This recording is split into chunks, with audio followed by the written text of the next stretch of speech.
I took Film Academy because I wanted to take something different than your just usual core subject class, and I've always been interested in film and cinematography, so I thought that it'd be a cool thing to go towards. I love film. I've always loved film. I've always known I love film, and I always know that I wanted to do film. So I've done a couple classes like this before, and I thought I might as well do it again, because film's awesome. It's kind of funny, when I went to sign up for my classes at the end of junior year, I was signing up with Mrs. Huber, and Mr. Cummins walks in and says, "You should do Film Academy." And I said, "Okay, Miss Huber, I'll do Film Academy." I was always interested in the film industry and everything that goes into it, especially script writing. I took this class because I wanted to make movies and just, make incredibly dumb sketch, which I think we achieved. I wanted to be able to express a creative view that I've been thinking about for the last couple years since I started high school. It seemed like fun, and I was in a feature film when I was a freshman, and it kind of exposed me to it, and it seemed like something I would definitely want to do. I got to direct it and write it and shoot it. It was really nice to get full control over a project, because that's kind of what I want to do for a living when I'm older, so being able to have that opportunity now is really dope. The height of my creative peak is bare hands.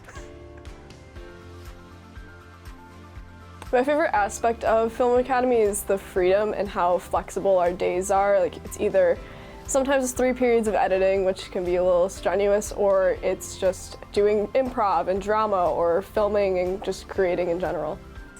It's not like one of those classes where you sit through and you just wait for the bell to ring.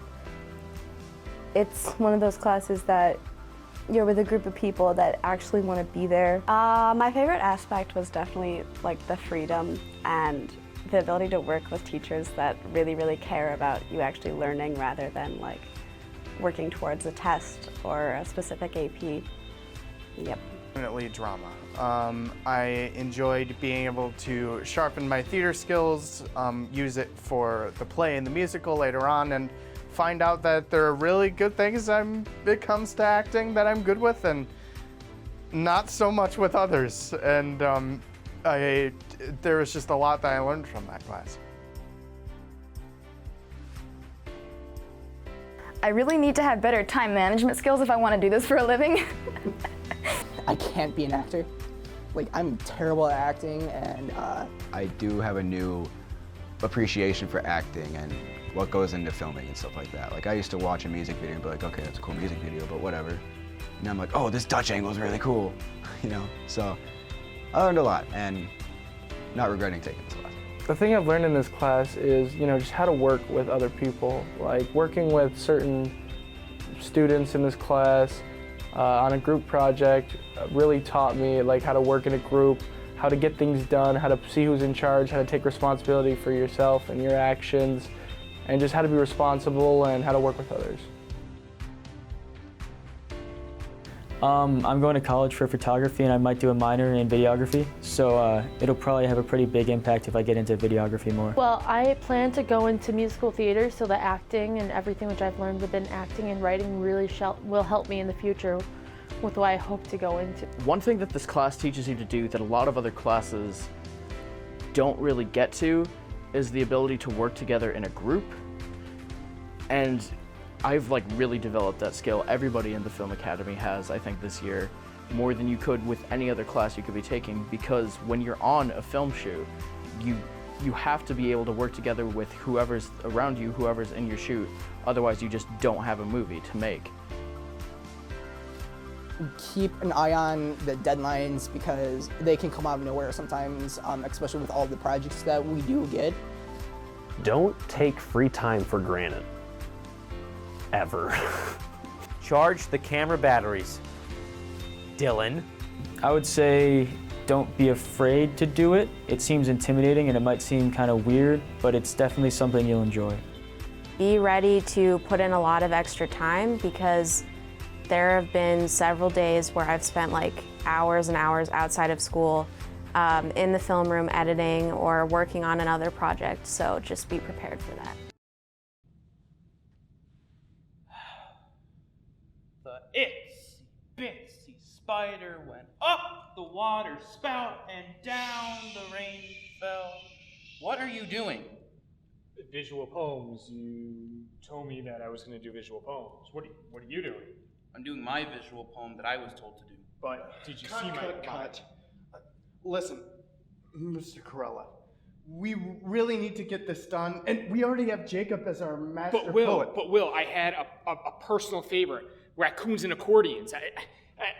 It's a holiday favorite for all my family.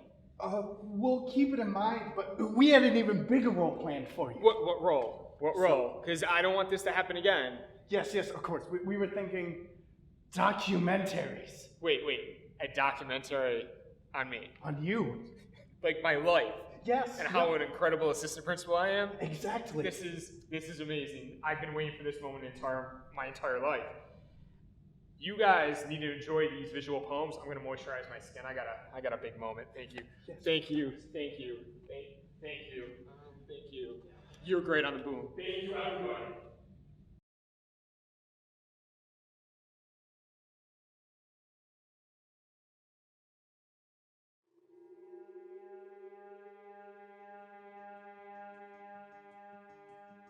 Little boxes on the hillside. Little boxes made of ticky-tacky. Little boxes, little boxes, little boxes all the same. There's a green one, and a pink one, and a blue one, and a yellow one. And they're all made out of ticky-tacky, and they all look just the same. And the people in the houses all go to the university, where they all get put in boxes. Little boxes, all the same. And there's doctors, and there's lawyers, and there's business executives. And they're all made out of ticky-tacky, and they all look just the same. And they all play on the golf course, and drink their cocktails dry. And they all have pretty children, and the children go to school. And the children go to summer camp, and then to the university, where they all get put in boxes, and they come out the same.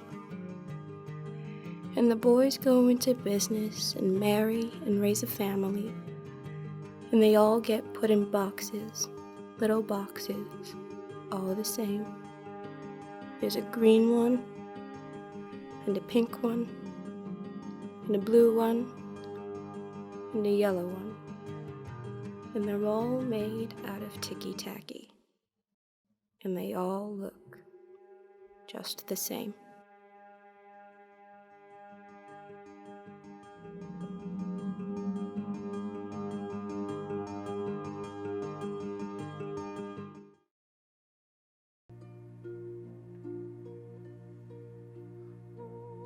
Your little green turtle is dead as a turtle can be. No more light-footed prances, nor meaningful glances, for there's no turtle deader than he. Dead, dead, oh so dead, we can't tell you how sad. With so much to lose, he's hung up his shoes. Oh, how we'll miss that little green lad. Or he could just be sleeping. With turtles, it's kind of hard to tell.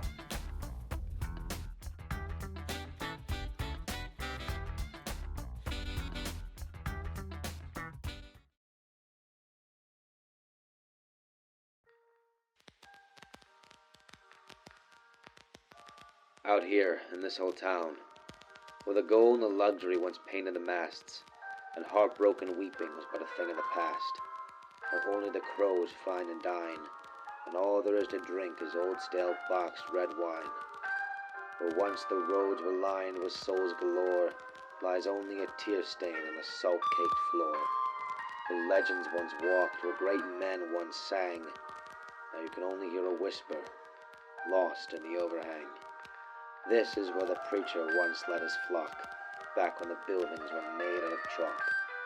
Shops shut and smiles fade, and no longer are spirits of man ever made. King Midas has fled the station, and with him his magic touch. Now we sit in cremation, and the dreams have to walk with a crutch. Now everyone is born in a splintered up manger, and all the faces you see are the faces of strangers. Now all the spider webs are as thick as clouds, and each and every raindrop weighs about 10 pounds. Now no longer can you hide from the noise. Out here, in Jerusalem, Illinois.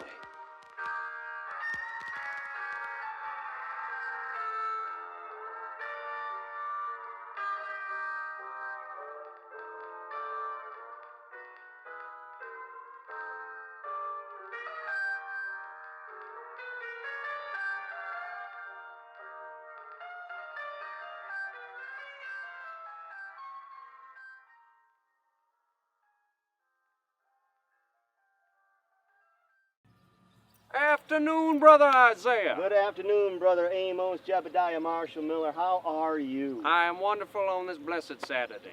I was thinking today we might have to plan our Sunday picnic after the annual barn raising. That is a wonder. Barn I have a pet calf. What are you doing? Mr. Carilla again? Yeah, you guys literally said that I'd be doing the documentaries. You said it would be a documentary on me. Last I checked, I don't think you're Amish. In fact, you're wearing what appears to be dress shoes, a suit, cowboy hat. Why do you have a walkie-talkie? This is not, it doesn't even work. I just wear it because it makes me look important. But I'm basically Amish. Marshall, my cousin's grandfather's sister's brother is basically Amish, so this is perfect role for me. I don't think this is very well suited for you in particular. But, I'm so sorry for the confusion, but next week, yeah. We are doing independent films, okay, which you might enjoy better. Okay. There's not as much pressure, or an independent accuracy. film. Is it just on me? Is it? Yeah, so yeah. All these extras. It's just me. You know what? Yeah, this. I feel like that would highlight my skill set perfectly because honestly, I don't even like the outside. I'm sweating in this suit. Enjoy your documentaries. It's another one without me. And it's probably for the best. We'll take it. Okay, on top.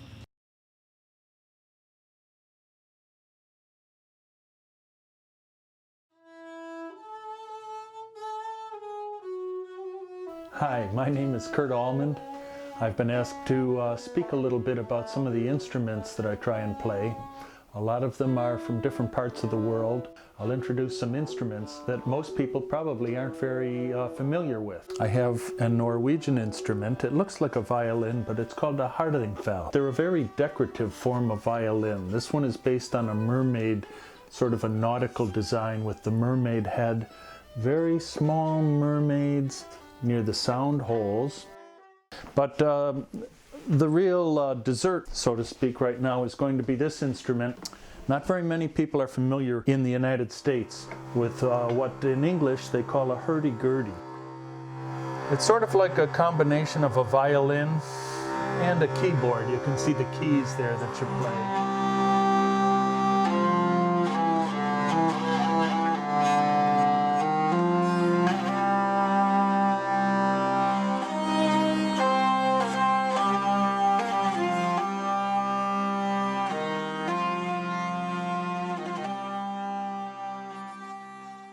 Anyway, those are some instruments. I hope that you found that interesting.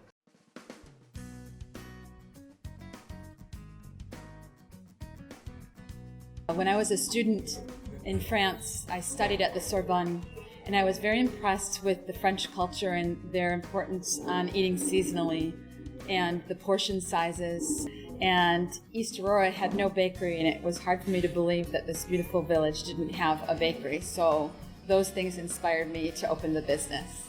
I really like selling our wood-fired pizzas. I think there's no greater experience than sitting at that bar, watching a wood-fired pizza come out of the oven and eating it hot and fresh right there and then. If I had to describe Elm Street Bakery in one word, I would say community. It's very important to have a place that our community can gather, and I'm so pleased that people of all ages feel comfortable doing that here.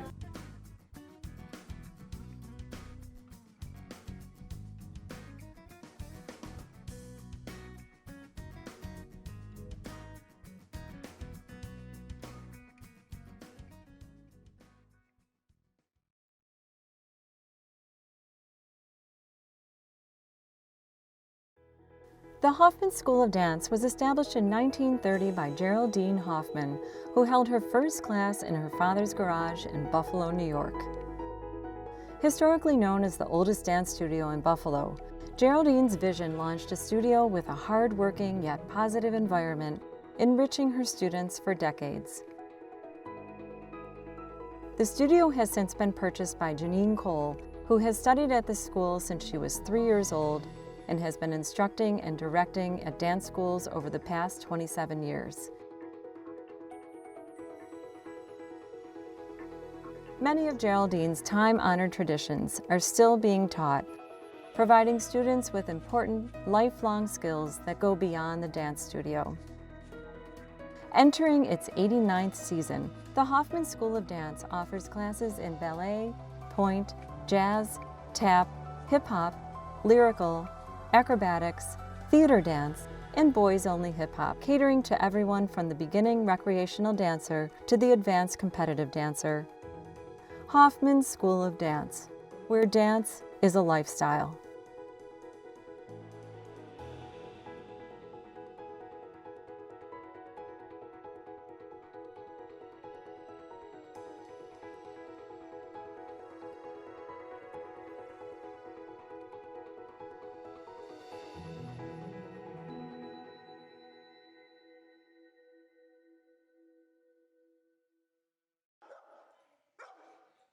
My name is Amy Gates. I'm the owner of Très Chic Pet Boutique. Living here in the village of East Aurora, having 2 dogs of my own, I quickly realized that there was nothing for the dogs at the time. There weren't groomers, there wasn't a boutique, there was nowhere to take your pet. So I thought, I'm gonna do it. But as we were there, as time passed, more and more individuals would come in and they would ask for grooming services. So we began grooming in 2013 on Main Street. We quickly outgrew that space. In 2015, we purchased our current building here at 660 Person Street. As we were here, another year passed, grooming's doing well, the boutique was doing well. People started to ask, may I leave my dog here? There was born our daycare. I do this out of pure passion. I love the dogs. I also love our clients. I love my employees. I am blessed with the best group of people that are here with me, so it's really just a happy place.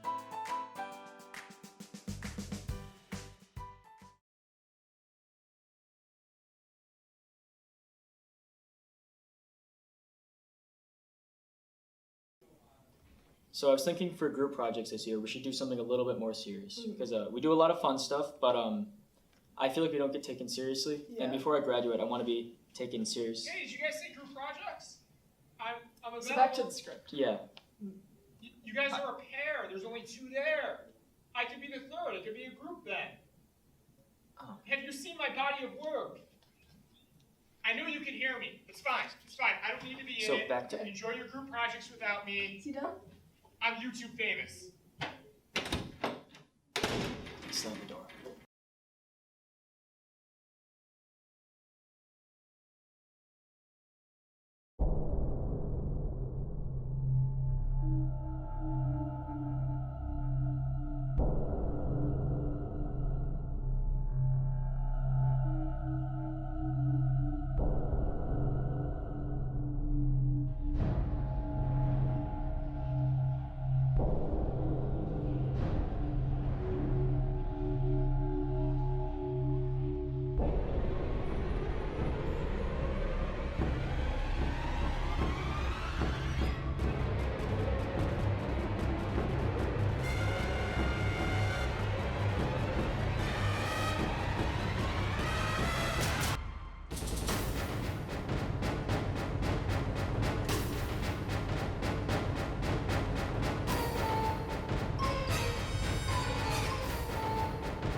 I'm here with the cast and production crew of the new blockbuster movie, Murder on the Murder Express, here to ask a few questions about how the film was made. Let's meet the assistant director, A. Leonard Fioretti, who is one of the greatest influences on the production.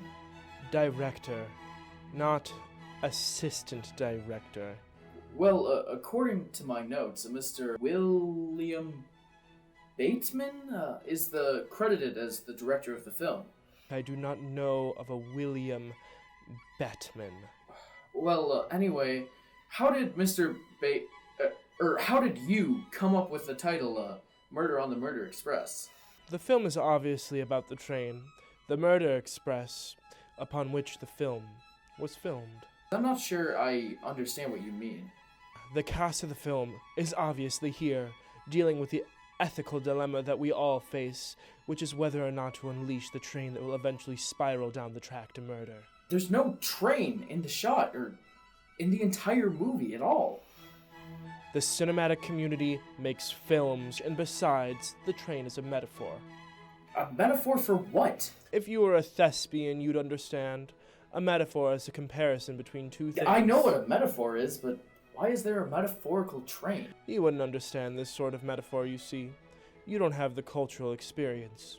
Why did the idea of a metaphorical murder express appeal to you as a director? Well, doesn't each one of us ride our own metaphorical murder express? Aren't we each bound on our own train, our own plane, our own automobile, hurling down the track towards murder? No! What does that even mean? Planes don't run on tracks? Roll a clip for me, please, darlings. You simply aren't looking far enough ahead into the metaphor, you see. Inside of each of us is a murder express, waiting to be derailed and go flying into the world outside of us. And when that happens, we are both the murderer and the victim of the murderer's murderer, the murderer. What? That means nothing! You would understand if you had a better understanding of the metaphor. That lack of understanding is what you don't understand. What? That wanting of how to understand, how to unleash your own inner murderer on your murder express is why the metaphor of the murder express is so powerful in the murder on the murder express. That's assistant Director, Mr. A. Leonard Fioretti. Mr. A. Leonard Fioretti to you. That's what I said. That is not what you were saying. You weren't saying it with emotion. Next, I went to chat with one of the stars of the movie, Miss Erin Kluge. On the set of the movie... Film. I only act in films. My mistake. How juvenile do you think I am that I would ever act in movies? My apologies. Now, I'd like to show you a scene from the film. Sorry, I don't watch films that I've acted in. It ruins the art. Don't you agree that it's better to see me live than on the screen? Anyway, I have a few questions about your co-stars in the film. Specifically, Mr. Bateman? Co-stars? Yes, your fellow actors.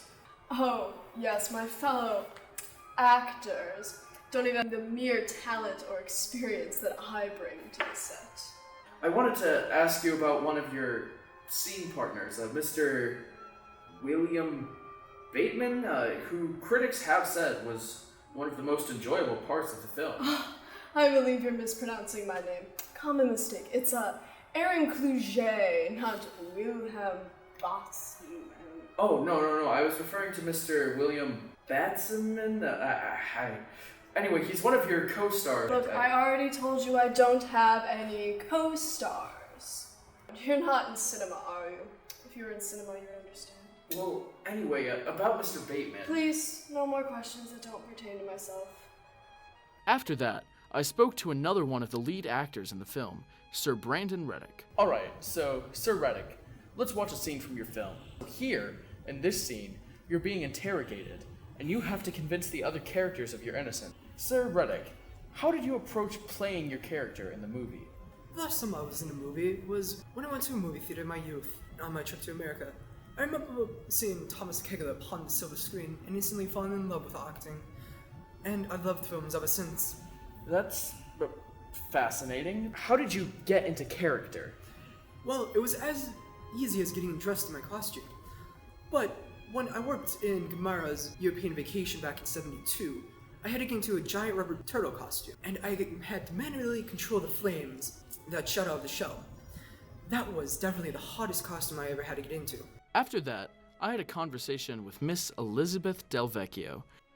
So, without spoiling the film for the viewers, can you tell us about your role in the film? Oh, so without revealing that I'm the murderer, yes, I can say something about that. Oh, but you just said On Murder on the Murder Express, I play an unassuming noblewoman who in no way is involved in the murders on the titular Murder Express, as far as you know. I suppose that might work if we just... Until the very end, of course, when I revealed that I'm the murderer the whole time. I mean, you can't have a Murder Express without a murderer, could you? Well, first of all, you definitely just spoiled the movie there. Phil. Second of all, there isn't even a train in the whole movie. Phil.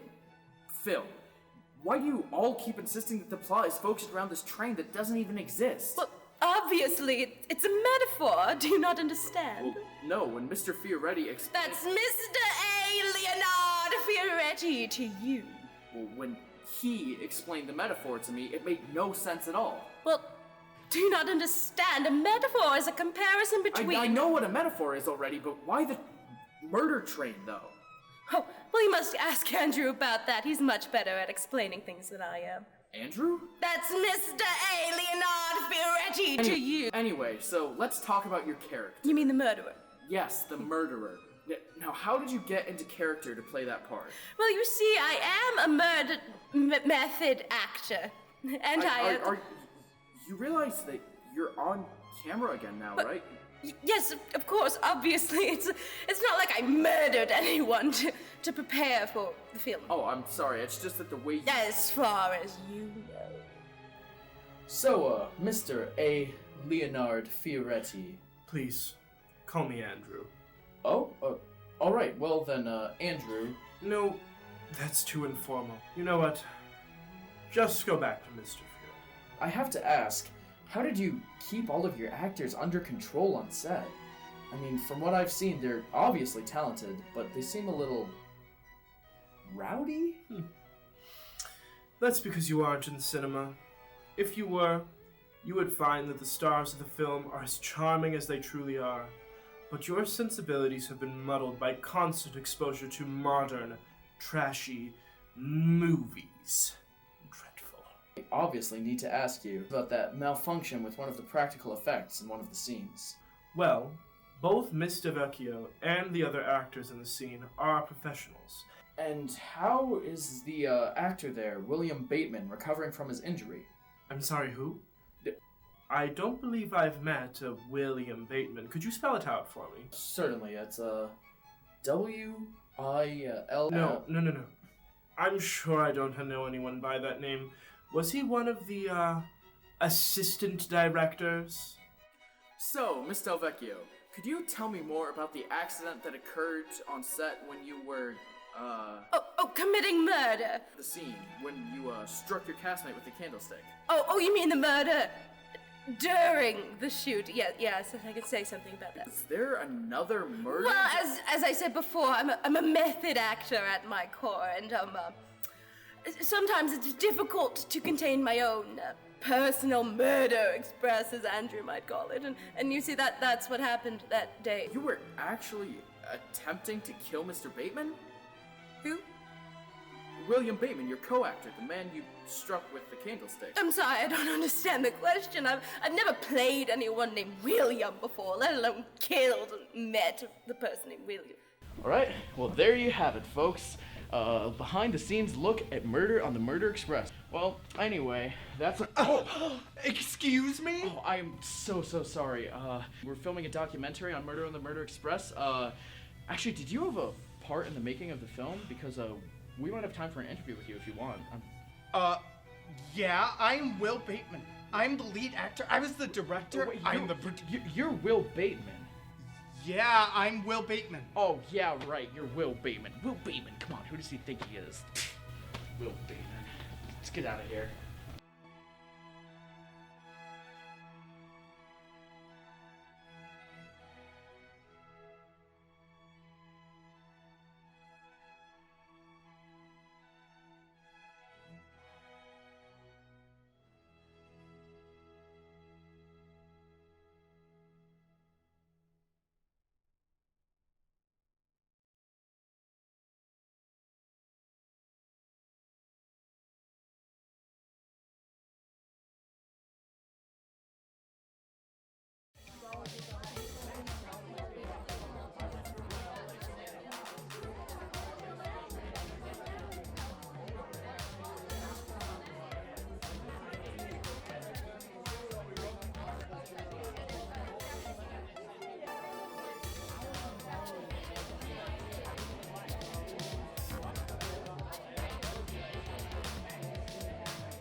Hi. Hi. What's going on? You're acting crazy. I'm about to go ask Jill to dance. Hey, that's great. You've been waiting for this for like, hey, a couple words of advice, okay? Don't be nervous. Don't stutter. Now, whatever you do, don't let your voice crack. What? Yeah, okay. Go get her, Ty. Yeah.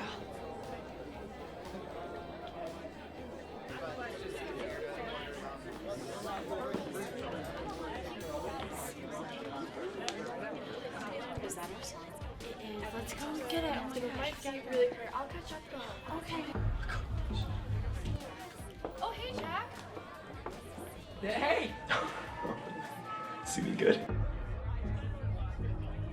I was your brother. Are you okay? Yeah, I'm great. So? Okay.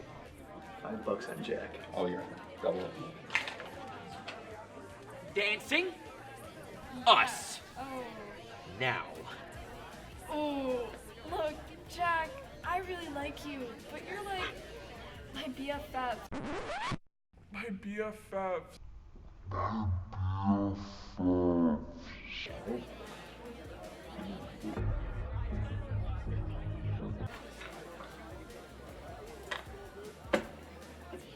Loser.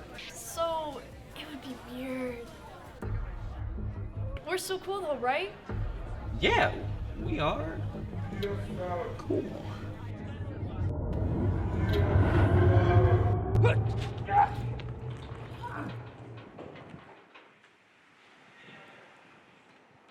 Hello? Hello?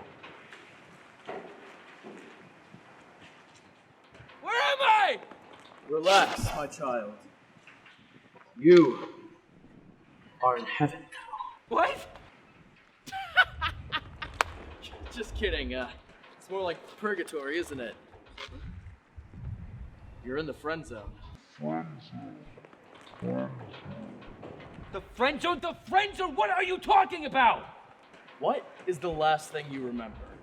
I was at the dance and I was asking Jill out. And what did she say? You're my BFF.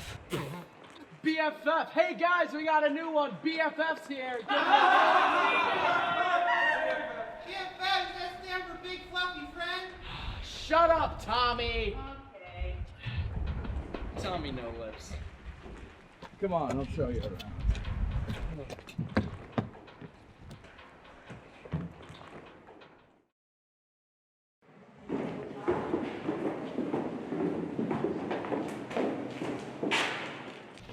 This guy here is Andrew. Oh! Hey, what's up, Protein Shake? How's it going? Why is he here? Tell him, Andrew. So, I was gonna ask Lindsay, to the big dance, prom, right? And when I asked her, you won't believe what she said. We were such good friends, right? That I was like a brother to her. A brother, yeah. And next thing I knew, showed up here. New guy! Hey, how are you? My name's Jack.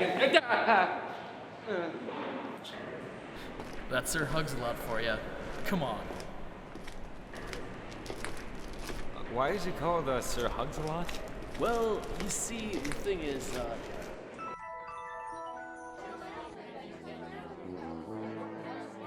he went in for a hug one day, but she returned with a double high five. Ooh.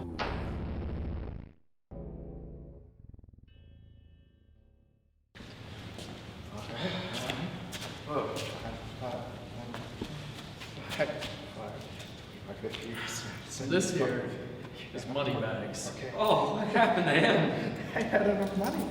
I could have paid. She said, let's go Dutch. Hey guys, let's do it. Money back, do you want to change? Go away, Tommy No Lips. Jenny? Jenny?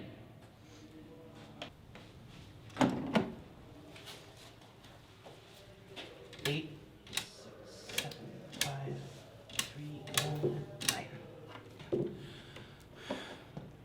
Jenny? Jenny! No one cares, Tommy. Obviously not. No one's picking up. Hey, Chappie. What's up, man? Not much. Meet BFF. BFF? Hey, what are you in for? Well, I asked if she wanted to see a movie, and she brought her boyfriend along. What's going on with this guy? Come on, Critical Role. Brandon? Look at him. He's playing Dungeons and Dragons. Oh. Hey, can I play with you? I'm a level 15 mage. No, get out of here, Tommy No Lips. What's up with Tommy No Lips? Well, the thing is, he tried to give somebody a kiss, and she just slapped him, and he did not take it well.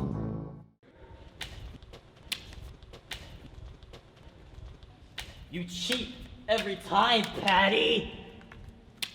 Hey, man. Oh, hi, how are you? Why are you here? I volunteered. You volunteered?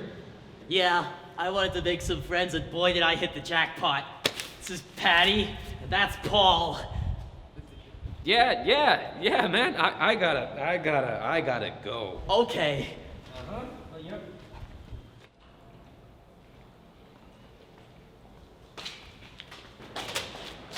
Hey! You didn't tell me there were girls here? I mean, there's a few. That's Anna. Hey! Hey, what's that? It's a wheelo. Ooh, no.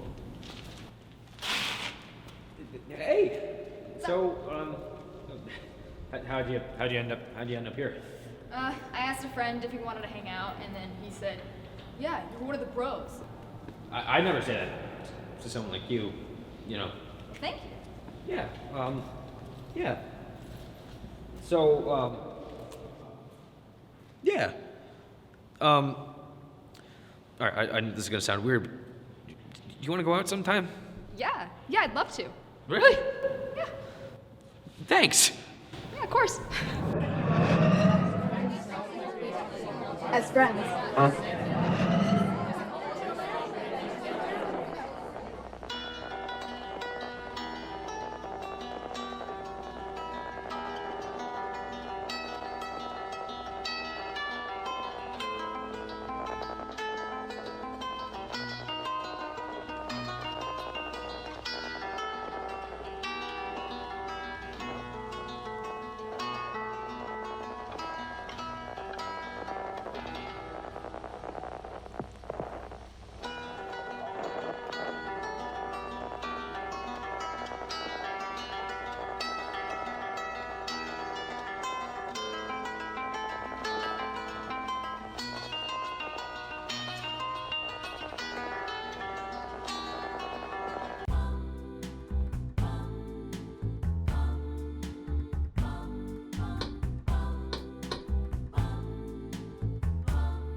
Why you had to hide away for so long?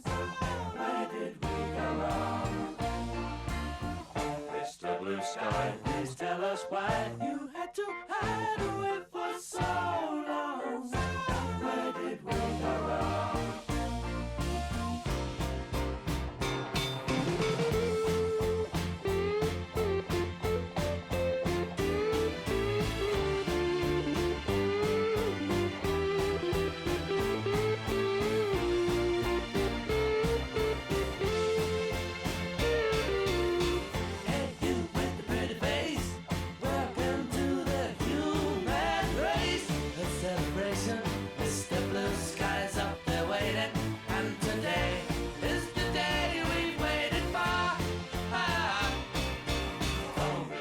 Sky, please tell us why you had to hide away for so long. Where did we go wrong? Hey there, Mr. Blue, there's a place to be with you. Look around, see what you do. Everybody smiles at you. Hey there, Mr. Blue, there's a place to be with you. Look around, see what you do. Everybody smiles at you.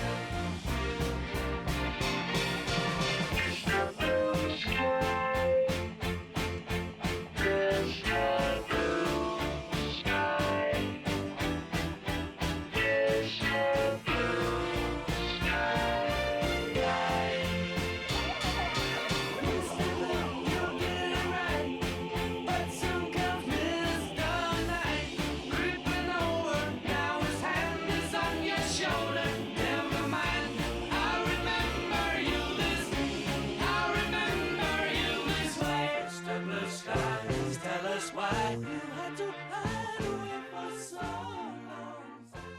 Where did we go wrong?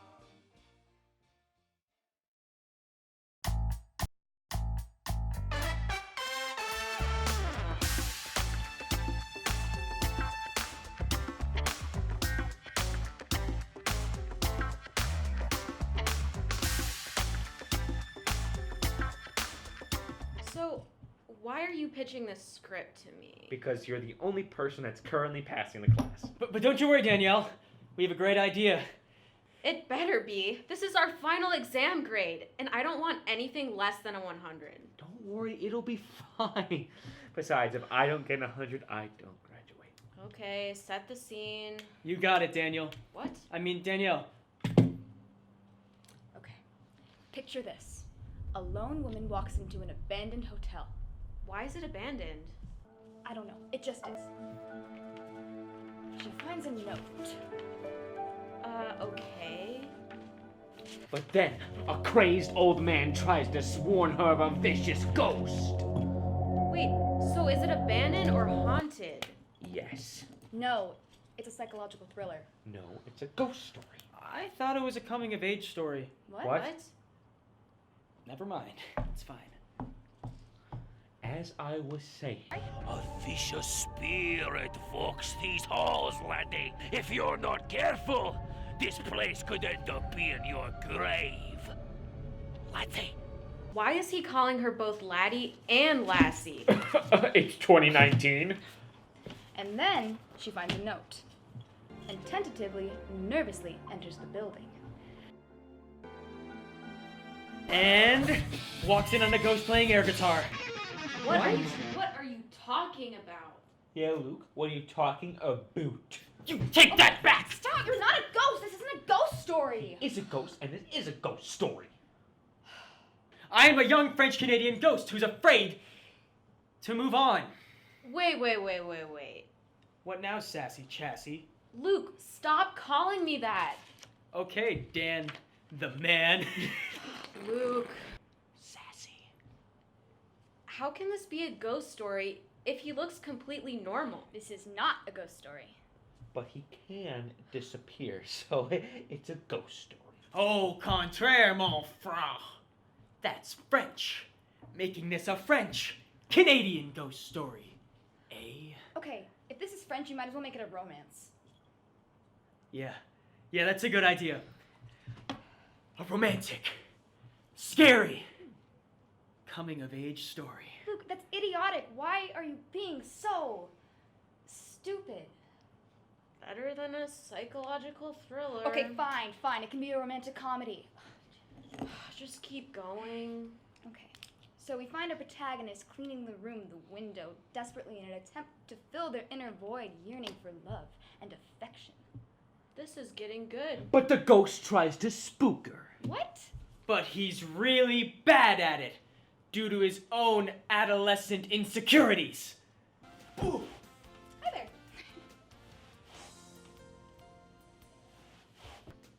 Oh, hey, bud.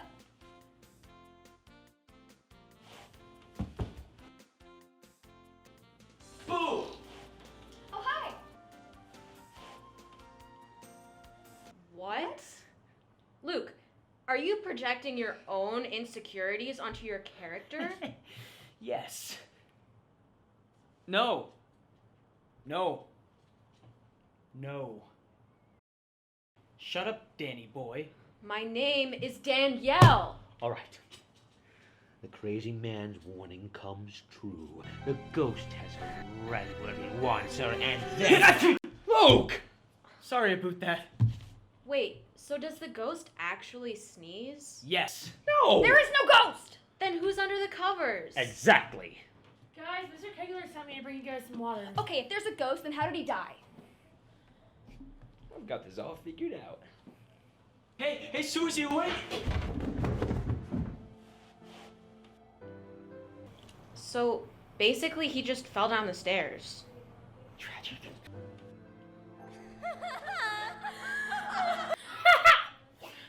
That's so stupid. If you're not gonna help, then Get out!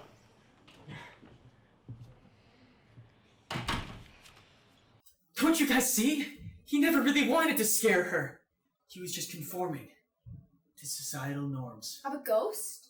Yes. But this isn't a ghost story! It seems like a ghost story to me. A really scary one. None of this has been scary so far. Weird, but definitely not scary. That's because it's a coming-of-age story. But because it's also a romantic comedy, she has to confront the ghost. Aha, so it is a ghost story. No, I mean, she has to confront her love in a funny way. Wait, so the ghost of Luke is her love? No! Yes! I mean, no! Maybe. But that doesn't matter. Because this is when I admit to her that I can't move on. I'm scared. This is ridiculous! You're telling me. Okay, so basically, she loves him so much that she has to let him go and move on. Because if you love something, if you really love it, sometimes you gotta, let go and move on. Bon voyage, you Canadian waste of space. You're still here? And are you crying? I'm not crying. There's something in my eyes. I am not crying. The crazy old man in the movie is crying. I'm gonna need a minute. Alright, you guys have been in here for hours. What's the final pitch? Alright, so this is Ghost, right? He's not a ghost. He is a ghost, but a French-Canadian ghost. Exactly, it's a romance. In somewhere in a haunted hotel. That I thought was abandoned. Like her heart. It's not a romantic comedy. It's not a coming-of-age story. It is a coming-of-age story. Psychological Oh, you thriller. want your We never psychological want a thriller? No one likes a romantic psychological comedy. thriller. We're all Ghost idiots. stories. We're all Ghost stories. idiots. And he's gone.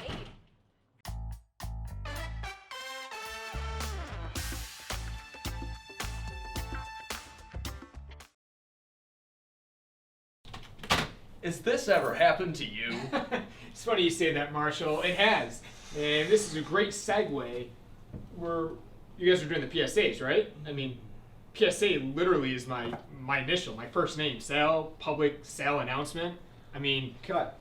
What? Cut? Mr. Corral, you would have been great in this, but we already based it around Marshall. I think you'd be good in a visual poem, actually. Marshall wins everything, doesn't he? I get it. Visual poems are basically my nickname in high school, and I have thousands of them. I mean, I could give you some sample. When are you guys are gonna do it? We'll let you know. Okay, I'll just pop back. I'll come back. But I'm sure these PSAs are gonna be awesome without me.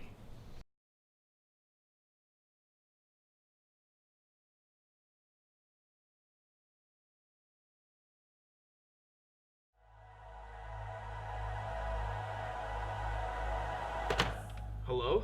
I'm lost. Please find me. I will find you.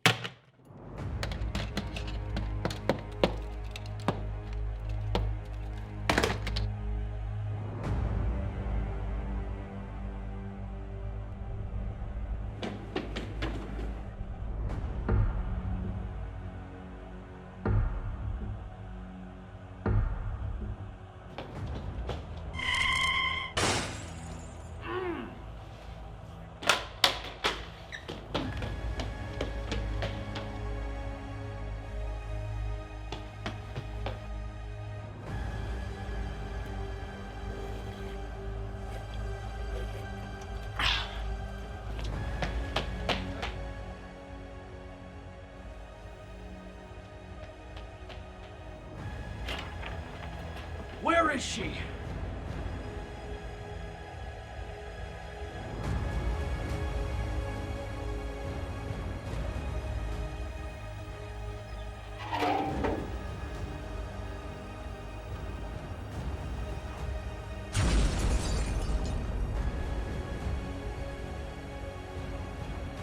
I'm so glad I have you back. I'm never going to let them take you again.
Pause.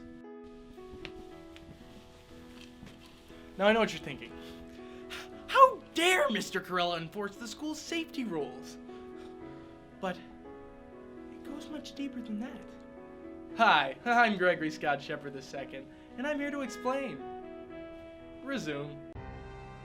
Many don't know the true reason he does this, the more honorable and heroic reason. Let me let you all in on a little secret I like to call the truth. You see, Mr. Corella needs those earbuds to protect the entire school from the monster that lives underneath the school. Oh, who feeds on the earbuds and is kept at bay by him. He saves the entire school from catastrophe. Yep, that's it. Are we seriously going with this? Dude, that's hilarious. Just go with it. Okay.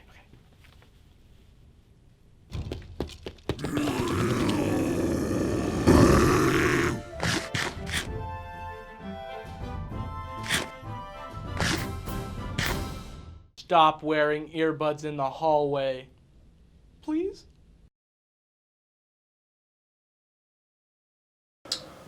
Mr. Roberts. The squirrel has gotten his nut.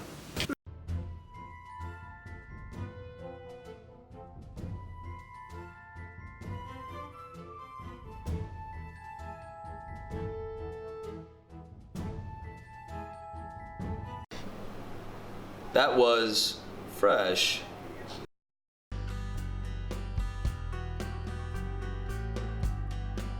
%37% of people in the U.S. are eligible to donate blood, but only 10% do.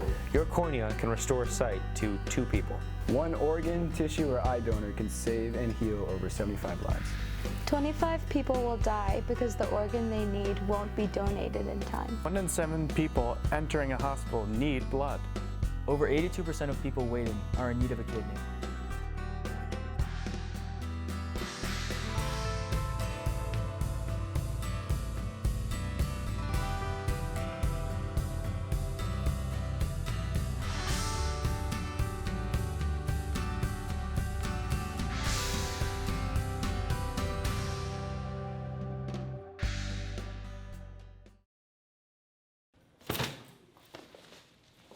Whoa, hey, guys, wait. I hate to rain on your parades. Get it? Comedy? Come on, that was a great joke. That got me a lot of laughs back in the day. We don't need Luke anyway. I'm much funnier than him. Come on. No, I don't want to hurt you, man. I don't want to hurt you. Enjoy your stupid comedies.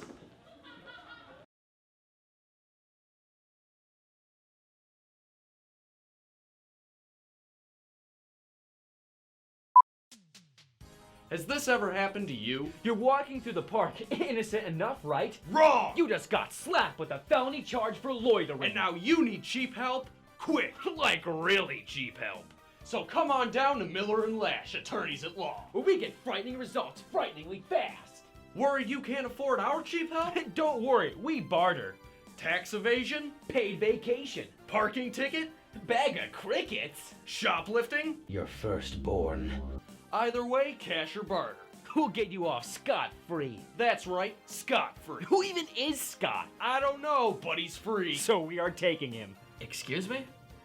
Don't believe us? I wouldn't blame you. So listen to some valued testimony from some of our valued clients. I was charged with a DWI, but Miller and Lash dropped my charges to a DUI.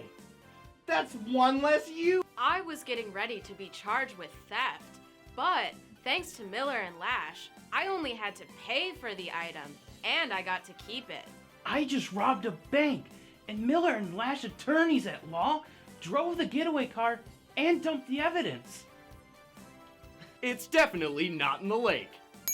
Sir, if you're in need of cheap help really quick, come on down to our offices on the corner of Scamming and you.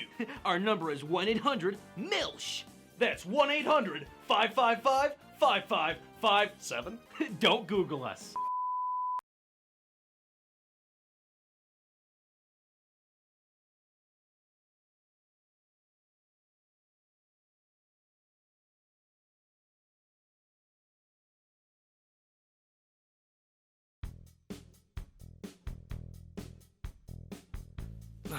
Another high school day, another essay. Hey, that rhymed. Genius, Greg. What is it? Armageddon? What even is Armageddon?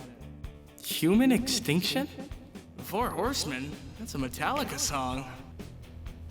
Seems kind of cool, but it's a waste of time. I gotta work on Film Academy stuff. I gotta write sketches.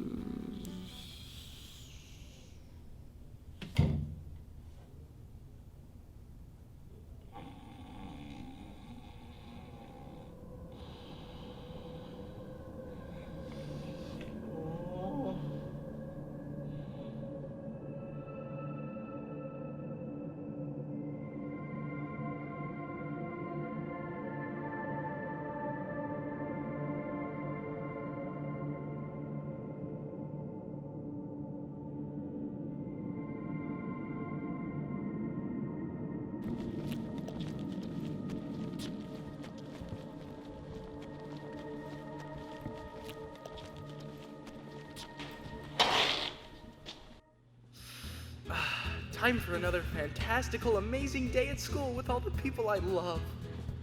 Hey, Greg! Hey, Greg! Oh, hi, Peg. Hi, student I don't know but still love. Off to science class.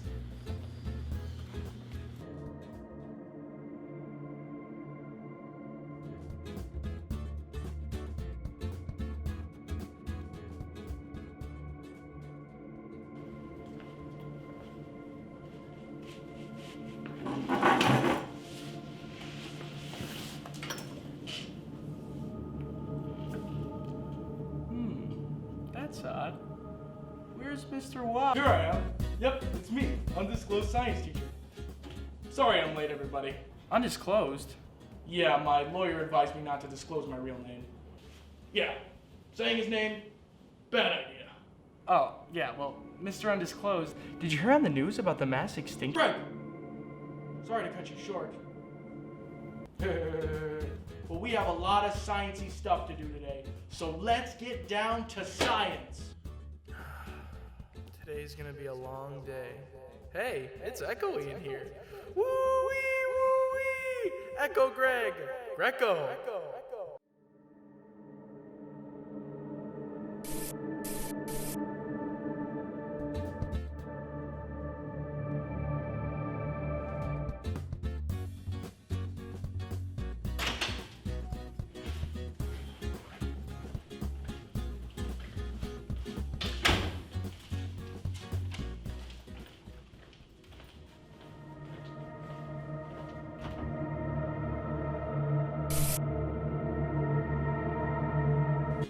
Oh, hi, Greg. Hey, Meg. Sup, man? Hi, Greg. So, how's life, guys? Well, I just think the president is doing such a great job lately. Yeah, go country. And I've been listening to some great metal lately. It's all loud and noisy and screamy, like And of course, we're enjoying our time chatting with you, Greg. Yeah. Wow, guys, I'm so happy to hear that we're all in perfect agreement. Anywho, I work better alone and I gotta get this homework assignment done. So, toodles!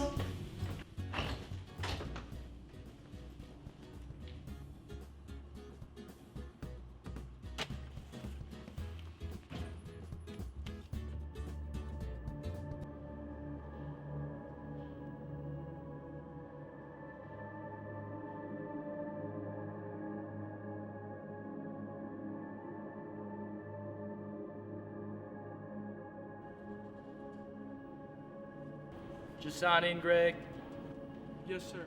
Okay, well, I'm gonna go play some b-ball on the court now. You know, make some touchdowns.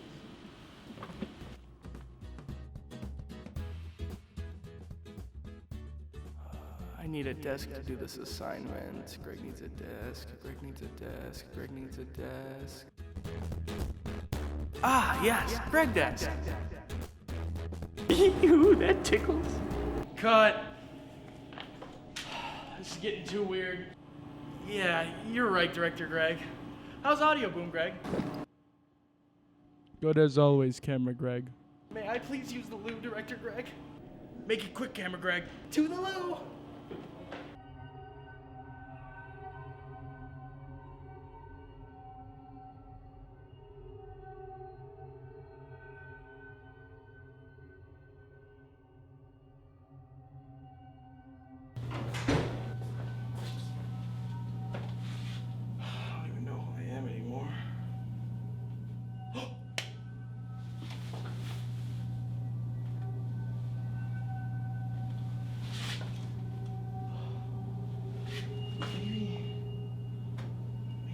Greg in Israel. I said Israel.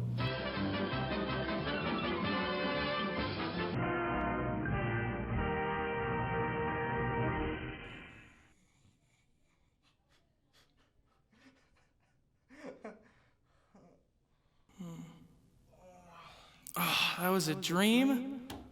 Oh, man. Oh, this essay wasn't a dream.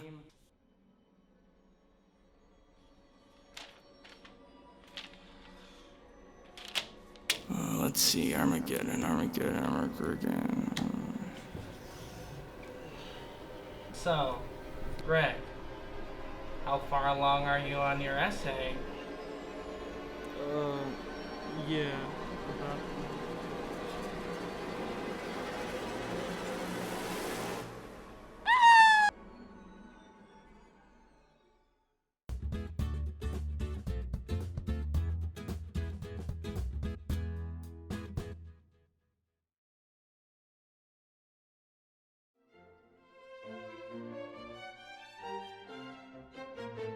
Esports team that's forming based completely. Hey, you guys are in the Film Academy, aren't you? Oh yeah, we are. What happened to those films you used to put on the announcements? Heck, I thought we had a bunch of those. Didn't you send those to Mr. Cummins? I thought you were gonna do those. Oh yeah, right. Well, I suppose we should go get those then. Come on, this should be on here. Well, there's nothing. Okay, very funny, Mac. Now pull up the sketches. No, I'm serious. This is all that's here. There's nothing. Check the other computers, yeah. No. What? Nothing. Everywhere. There's nothing. I know. We should go to the library. Of course. Every time I want to try to find information that I know I don't know, I go to the library. Perfect.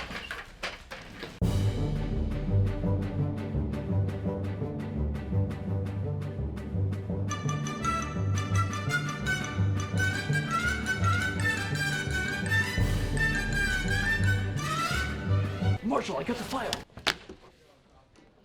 Well, what are you waiting for, Mac? Open it.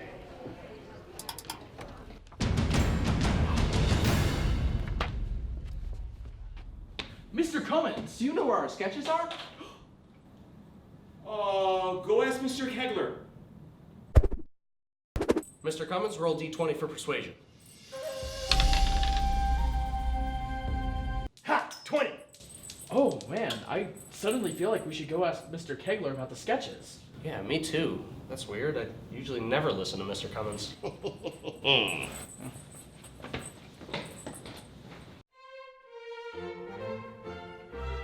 Oh, hey, Mr. Kegler.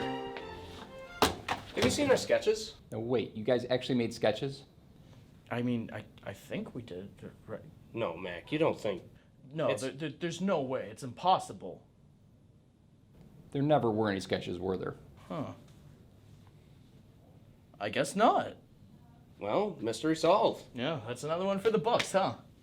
Well, don't you guys think instead of running around disrupting classes in the library, you guys should be working on a sketch? Mr. Kegler, look around you. This is a sketch.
Hey, you did that on purpose. Sorry, Squirt, but when I see a nerd, I just gotta trip it. Yeah, good one, boss. Why are you talking like that? Sorry.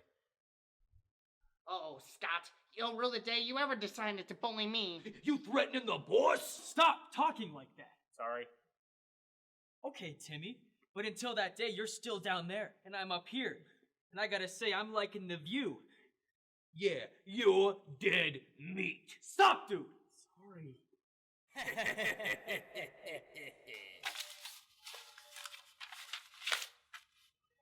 Wait, this wasn't here before.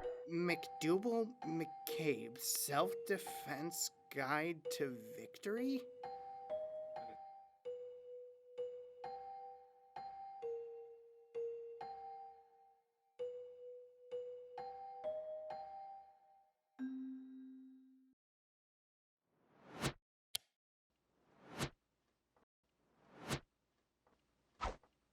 Ugh, how does this thing even work? Oh, come on.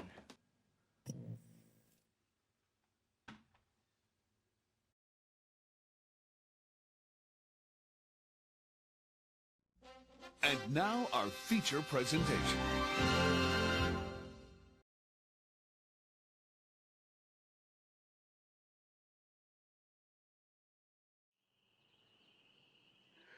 Well, yeehaw, howdy, folks. My name is McDougal McCabe. And on today's episode of McDougal McCabe's Guide to Self-Defense, I'm gonna teach you how to defend yourself with your bare hands. All right, let's go. Step number 1, find a bear. Step number 2, challenge that bear. Fight that bear and beat that bear with your bare hands. Now, you have real bare hands. Step number 3, find that person on which you wish to inflict your vengeance. Paul Anderson! What? Who said that? Beat that there booger with your bare hands. Now, you have 3 times as many hands. Yahoo!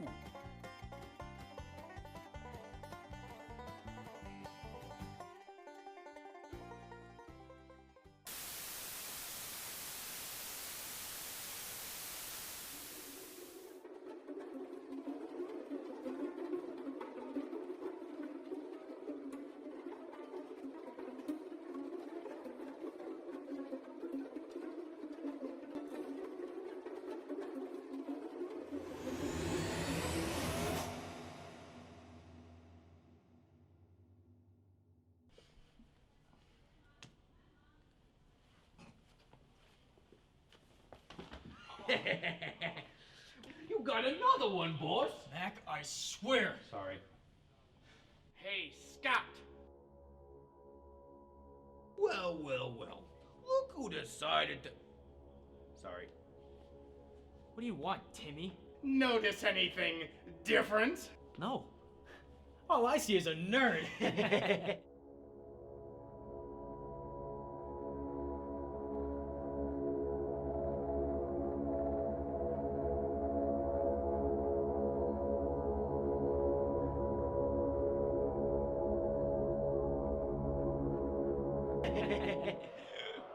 What the?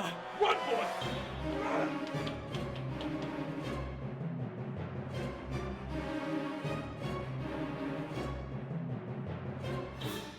Well, no matter how many times I see it, I just can't help but let out a little chuckle. Well, there you have it, folks. You see, thanks to good old McDougal McCabe, little Timmy has found himself some new confidence. And those bullies, well, I don't think they're gonna be messing with anybody for a long time coming. You see, this story here has a very important message for all of us people. And that's that if anybody lashes out against you with violence, you go ahead and you lash right back. You see, an eye for an eye, tooth for a tooth, a hand for a hand. But it's time for me to go away now. No, not forever, don't be worried, folks. Just until McDougal McCabe here sees another poor, unfortunate soul that needs a little help from somebody. As a matter of fact, I think I see somebody right now. Milk money, Brandon. Who still calls it milk money? Just give it to me. Take it. So you don't want to pick school.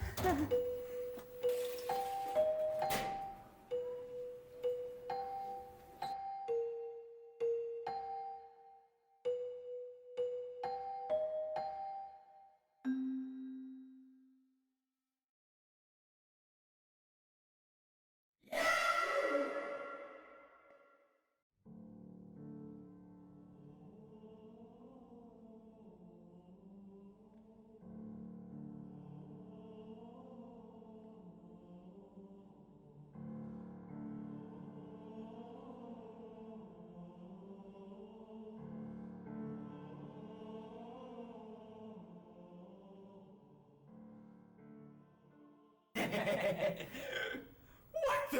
Run, boys! Run!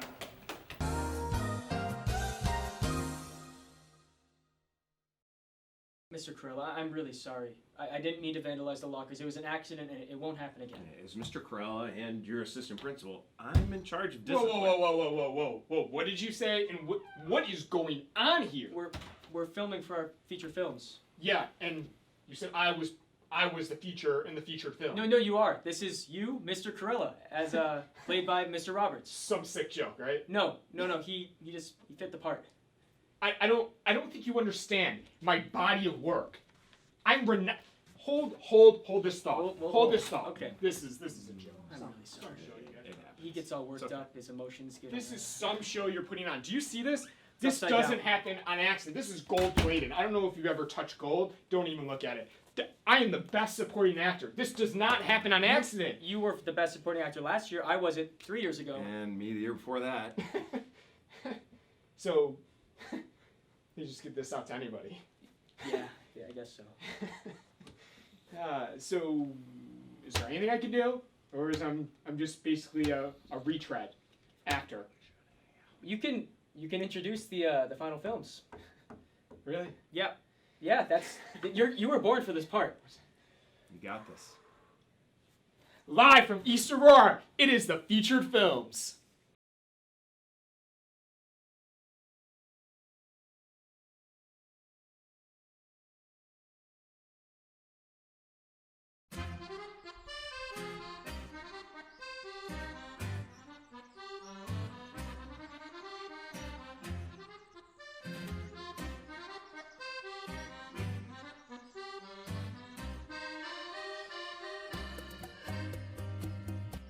Danny, I got a situation. Yeah?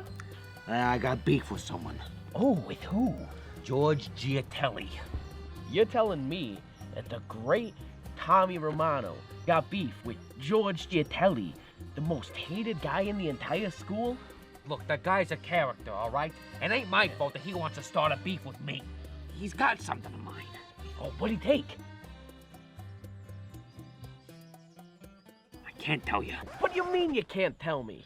Whenever I start thinking about it, I can only think of the fact that he's got something in mind and I don't got it. What do you want me to do then? What am I supposed to do? You just gotta help me get it back. Trust me on this one. I can barely even trust you. You let me down all the time. Yeah, name one time. You remember when you crashed my cousin's Cadillac because you told me, oh yeah, Danny, of course I can drive. Hey, look, that was the deer's fault. I do not understand it. You see headlights, you get out of the way. It's basic math. Remember the time when you were supposed to get tickets to the concert and you didn't tell me you didn't book them until we were at the concert hall? Why are you bringing up the past like that? That was last week. Danny? Forget it, Tommy. I'm out. Danny? How long have you known me? A long time. A very long time. Sometimes I can be a klutz. I can be forgetful. Yeah, you can say that again. Maybe I haven't always been the bestest of friends.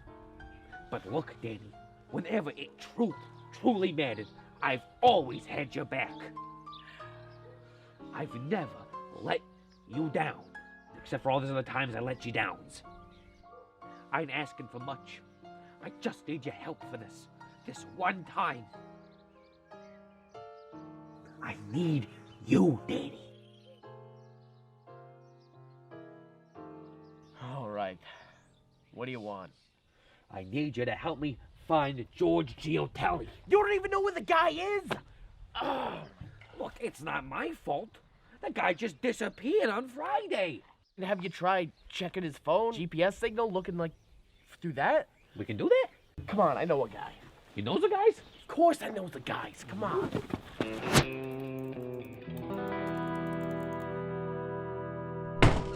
Danny. Natalie. And to what do I owe the pleasure of seeing you today? I was hoping I could introduce you to a friend of mine. Pleasure. The name's Tommy. You see, Natalie's been a compatriot of ours for a while now. She just keeps her business quieter than the rest of us. That's one way of putting it. And we just need you to work your magic and track a guy down for us. Capiche? Yeah, I gotcha. But what's in it for me? Oh, well, we could, Now that you mention it, there is something you could help me out with. And what's that? There's this girl at school. Her name's Marie. Marie? I need her off my hands for a little while. Who's Marie? You never heard of Marie? No. Consider yourself lucky. Well, what's the problem with Marie? You see, her problem is she don't know when to shut up. We sat next to each other in chem for 1 year, and now for some reason she thinks we're best friends. And last week I got to see his brand new movie and it was so great. Did you see about the puppies and the kittens? And oh my gosh, did you see Danny? He was so cute last week. And like, isn't that great? Oh my gosh, and oh my gosh, did you see the pens? Like,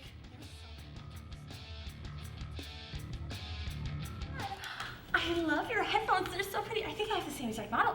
Oh my gosh, wait. And it's like so amazing that like everything is just so great. And like they have the newest diet and it's so amazing. It's all about this calcium based. Isn't it just so crazy? Yup. Isn't it just so impressive? This person also act and sing, I guess. And like she's supposed to be this whole new in thing. Can you believe it? Anyways, I feel like a bunch of people in the school can also really sing and act. Apparently I have like the best singing voice and the best acting ever. I look exactly like the model does. Marie, are you even in this class? Oh my god, I know, but like I really want to learn more and more about this class. I've heard you are just such an amazing teacher, and plus my best friend is here, so like why would I want to leave? And anyways, can I just stay in the class? I have a study hall anyways. So like, yeah, okay, we want to keep talking more? Like, that sounds great. But I really like this class, and I love learning about Hamlet. This class, and I love learning about Hamlet. Edward, It's just knock knock, and who's there? Marie. This is the only place I can get any space anymore. Well, what do you need us to do? I don't know if you know this, Danny, but Marie's got quite the crush on you. Oh, no, I am not doing this. Danny? No. I guess you ain't finding Jatelli anytime soon. Danny? Danny?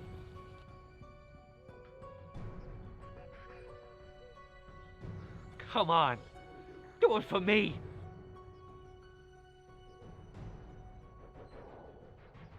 Do it for your friend. Fine.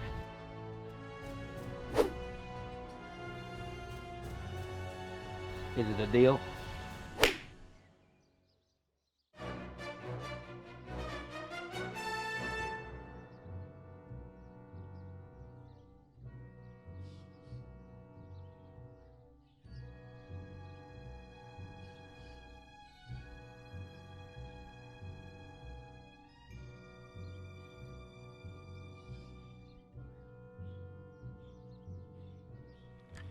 Are you sure Natalie gave us the right coordinates? Only Jatelli would have a phone case that tacky. Come on. What are you doing? Do you even know who that guy is? No. Why are we going over there? Because he has the phone. But, come on, look at him. He's gonna kill us if we go over there. Oh, how can you possibly know that? It hasn't stopped us before. Fine, but you're asking him the questions. I thought you were asking the questions. I am not asking that guy anything. Danny, how long have you known me? Are you about to give me this same long drawn-out speech about how long have you known me? I'm trying to inspire you, make you live a little bit. We're best friends. We've been through thick and thin, Danny. Come on, go ask him the questions.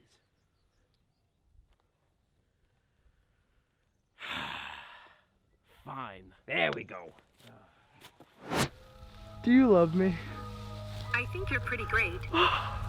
Excuse me. Are we friends? I'm your assistant. And your friend, too. Excuse me. Hello?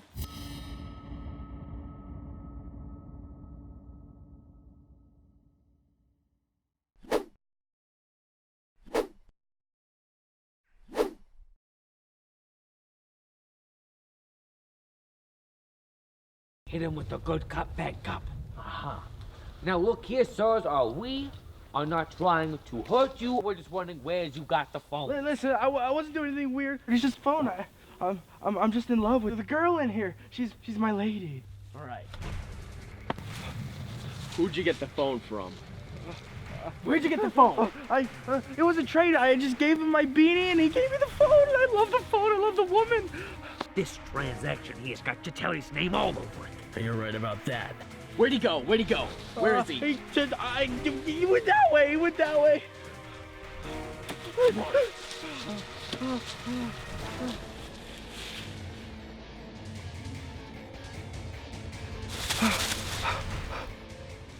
Did they hurt you?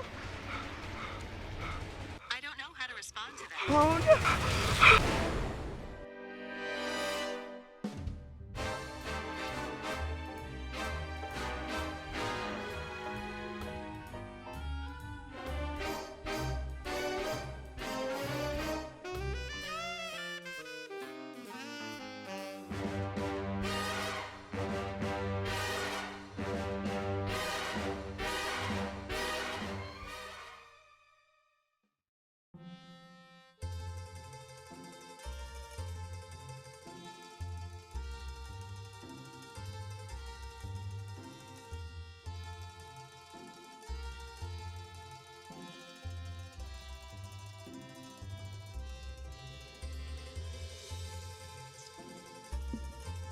Hey?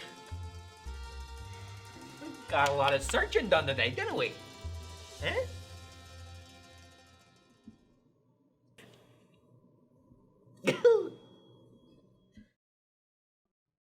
Maybe that way wasn't the best way. You know what, Tommy? You are a real caphone.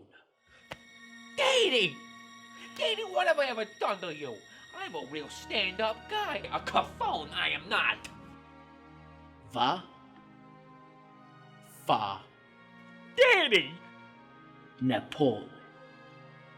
It's like you're running some sort of waste management business with all the trash you throw my way. It's important business.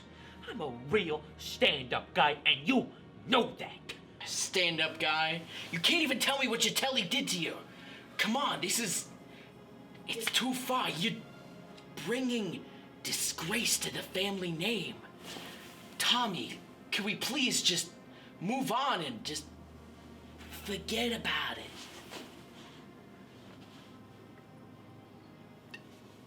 Tommy, please. Come on, I'm talking here. Tommy. Danny, you gotta listen to me in this one. It's very important. Danny, how long have Either one of you got a phone I could borrow?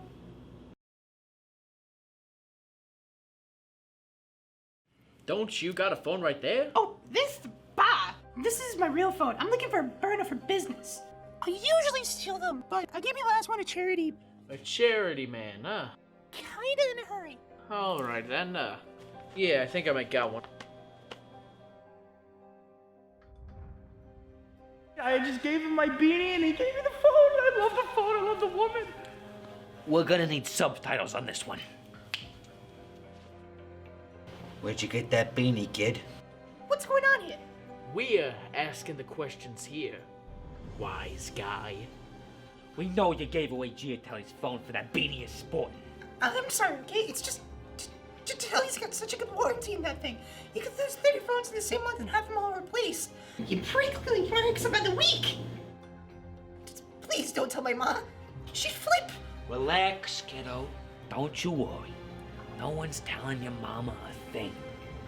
We just have a few questions to ask you. I'm willing to assume that since Mr. Beanie Giver back there was using the phone no problem, you got through his passcode, didn't you? You're right. You have Giatelli's passcode. That means you have access to all of his text messages. Now, I know myself. I love reading through people's conversations with the town's least liked person. I'm a simple guy. So I'm gonna play it here, on the safe side. And you and I think alike, don't we? I mean, I took a little peek. I know you did. Now, Frankie, I want you to think very, very carefully about this. Very carefully. Did Giatelli say anything, and I mean anything, about where he was going, who he was meeting up with tonight, any plans he had? A date! A date? Yeah, a date. Who in their right mind would want to spend their weekend on a date with George Giatelli? Your guess is as good as mine, but if I were you, I would hurry. He said you would meet the girl in front of the man at 6 o'clock sharp.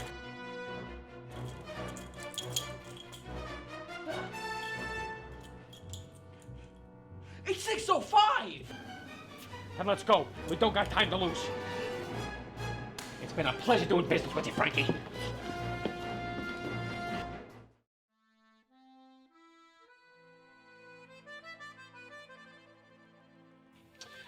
Yup, Karen, this is the window that I told you about. My father's father's father paid for all of the production on this window pane. Some may say that my family, the Giatellis, have single-handedly brought up this whole operation here at the estate. It's so beautiful. Your father says he's still around? No, Karen, he's not around. You gotta remember, this manor was built, around 200 years ago. He paid for the window pane? Paid for the window pane all himself. He must be very rich. Very, very, very wealthy. You know me. It's a very beautiful window pane. I know.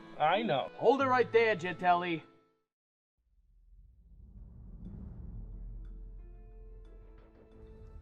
Well. Georgie Giatelli. We got some beef to sort out here, you and I, pal. I ain't got no beef with you here, Tommy. Oh, yeah? Well, because last time I remember, you have something of mine. I don't got nothing of yours, Tommy. What are you talking about? I want you to think very, very hard about this. I got nothing, Tommy. What are you talking about? Think harder.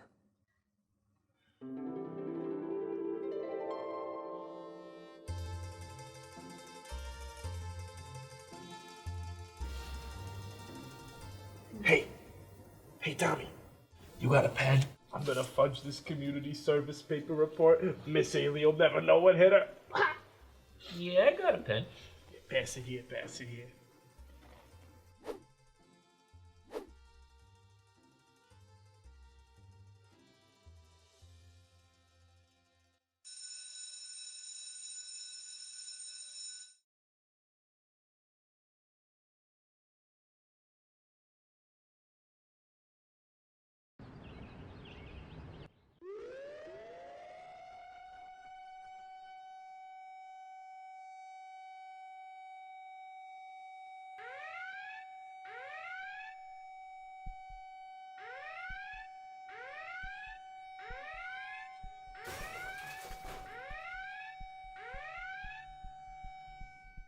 Tommy, what the heck? Jeez.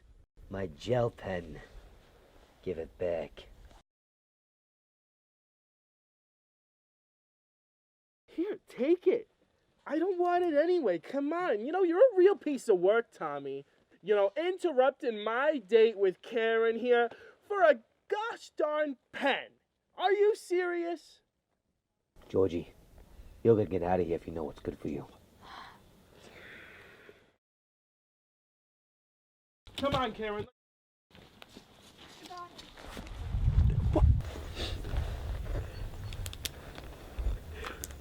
You did all this for a pen? It's not just a pen. It's a gel pen, see?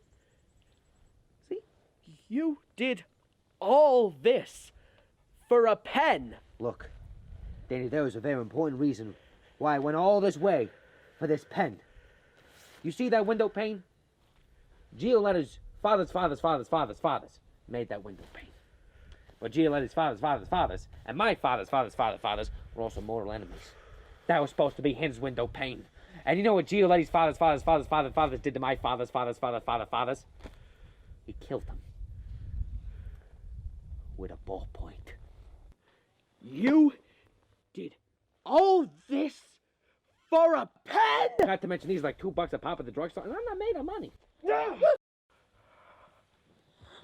how are you doing? I'm so excited. When Natalie called me and told me that we're going on a date, could not believe it. Honestly, when you said that you were going to do it, I can't wait to talk about everything. Oh my god, I can't believe you even like me at all. Like, whoever expected this to me.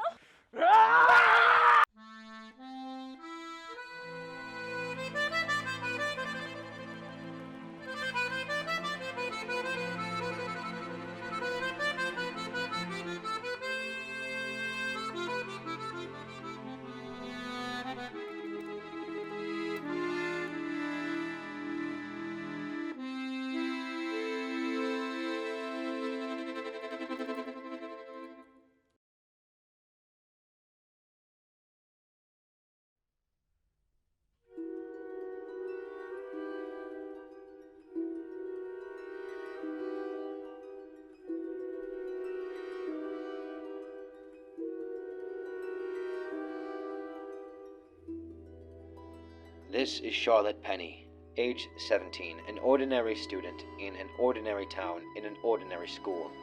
She spends her time daydreaming of wild adventures and quests, but in real life falls victim to overbearing parents, teachers, and fellow students.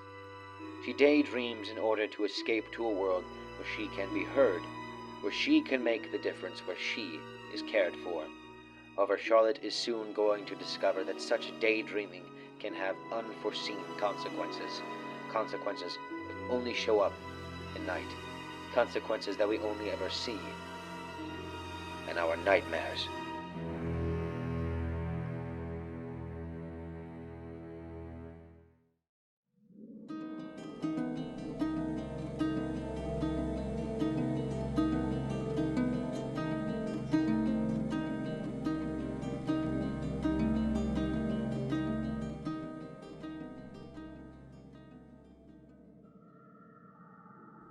Charlotte, how would you like to go up to the board and tell the class how to get the answer?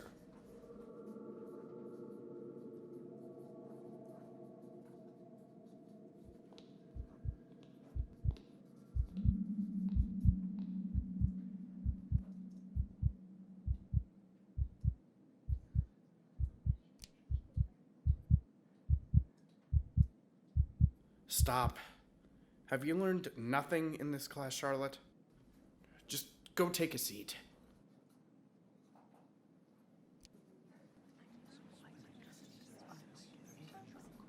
Hopeless, man. I don't even know how she got this accelerated class to begin with.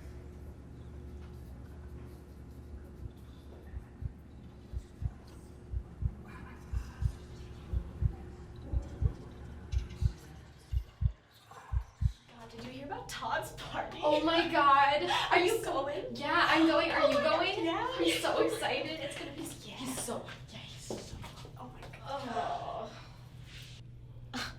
What are you doing here? Yeah, get out of here, freak. She's so gross. Right? I don't even know what she wears.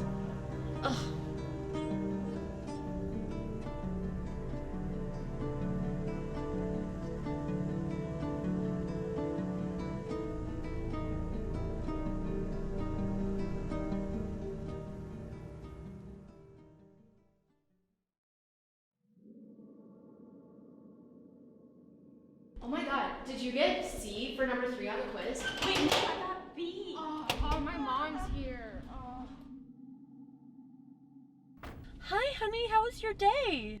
It was fine, Mom. Who's that girl over there? Does she need a ride? Oh, Mom, no. Hi, honey. If you want a ride, do you need one?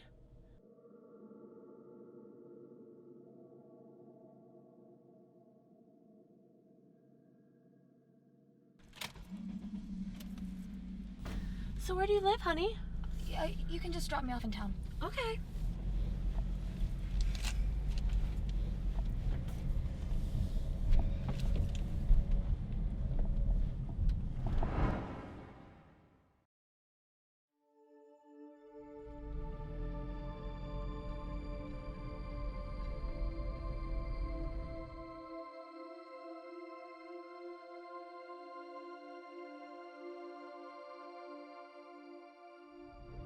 What is this place? It's wherever you park. Do you want to get out? What? It's wherever you park. Do you want to get out? No. Town's fine. All right, honey. I'll let you have a ride anytime what you want, okay?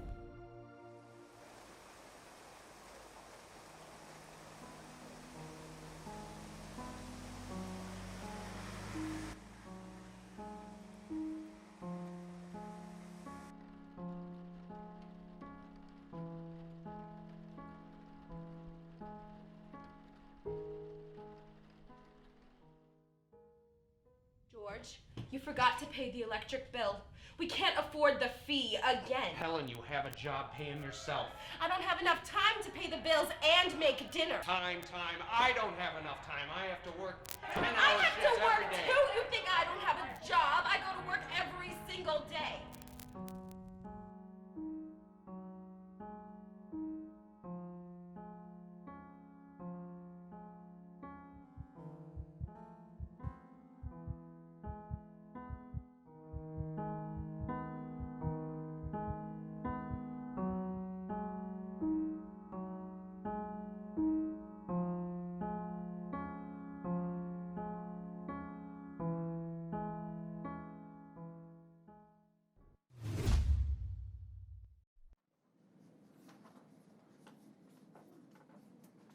Charlotte, where's your homework? Do you think that you're too good for this class? Don't try to make up excuses. I don't want to hear them. If you think you're too good for this class, why don't you wait in the hall for the period to end?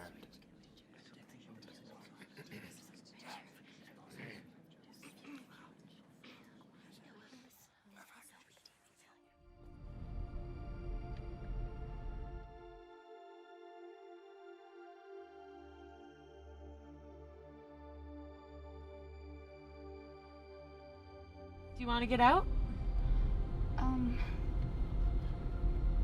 Maybe tomorrow. Okay.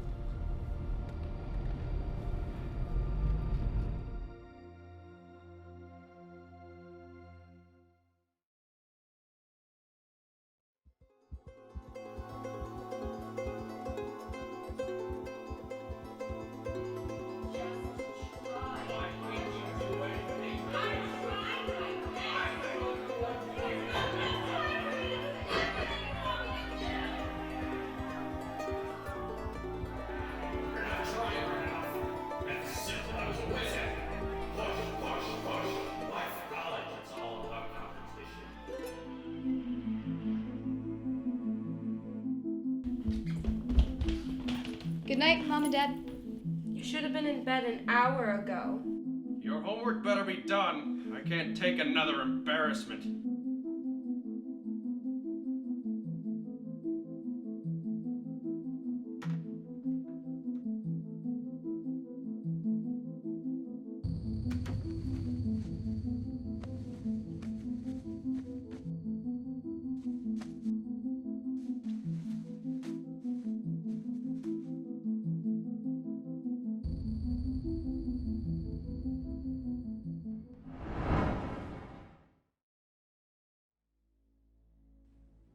Charlotte, wake up!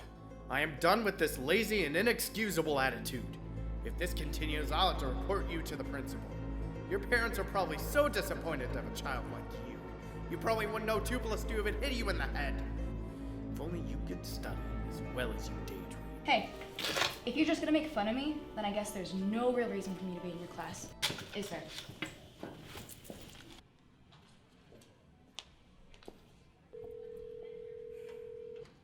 Hi, Dad. Why are you calling me? I'm just calling to let you know that I have quit my math class, so... You did what? Yeah, we won't have to worry about my grades anymore, and competition's over. I'm so disappointed. You and me are going to have a very long conversation when you get home.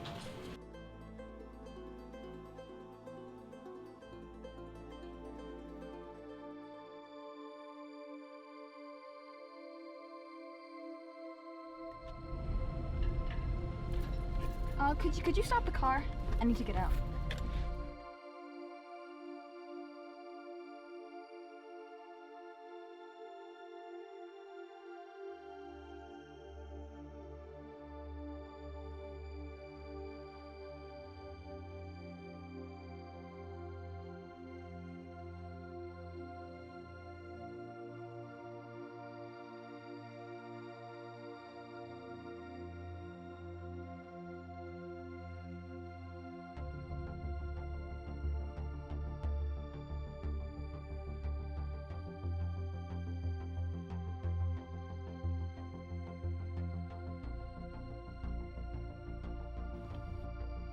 Hi, Charlotte. I'm Louise.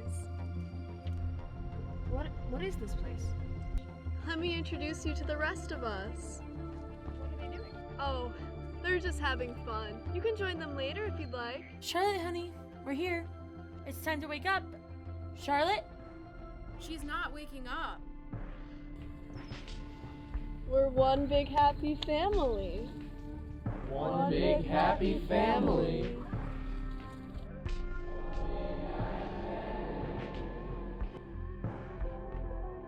For a girl like Charlotte Penny, Reverie Park became a refuge, an oasis from her day-to-day life.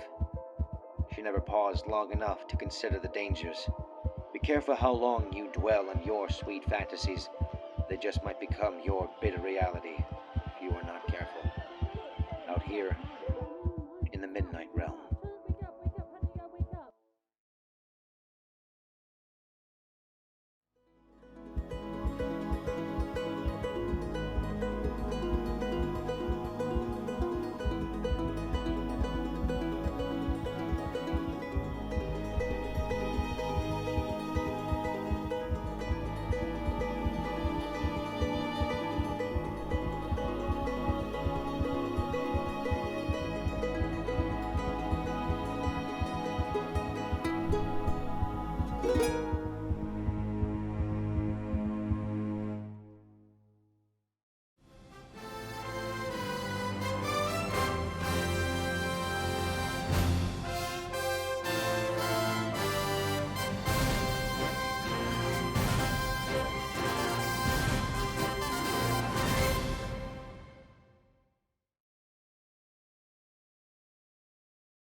Rolling. Speeding. Speeding. Speeding.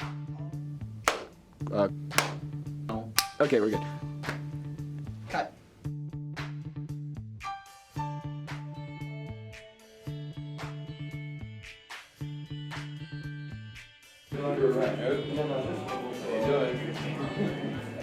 What am I line? Pass the It's okay, I find it. Nah.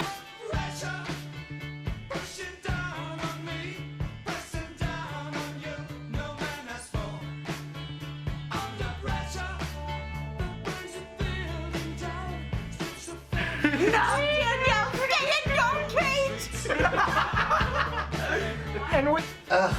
What is this thing? What is this thing? How does this thing even work? How does this thing even work?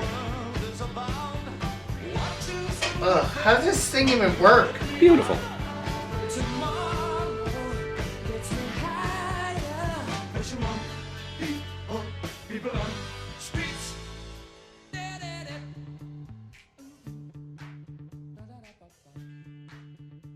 You know, you don't technically need your other kidney. Yeah. Give it to me. Wow, look, there's our target. Ladies and gentlemen, the target has been spotted. The target has been spotted. Ladies and gentlemen, the target has been spotted. You get a young Canadian ghost who has lost his way. Like a young Canadian ghost who, what do I say?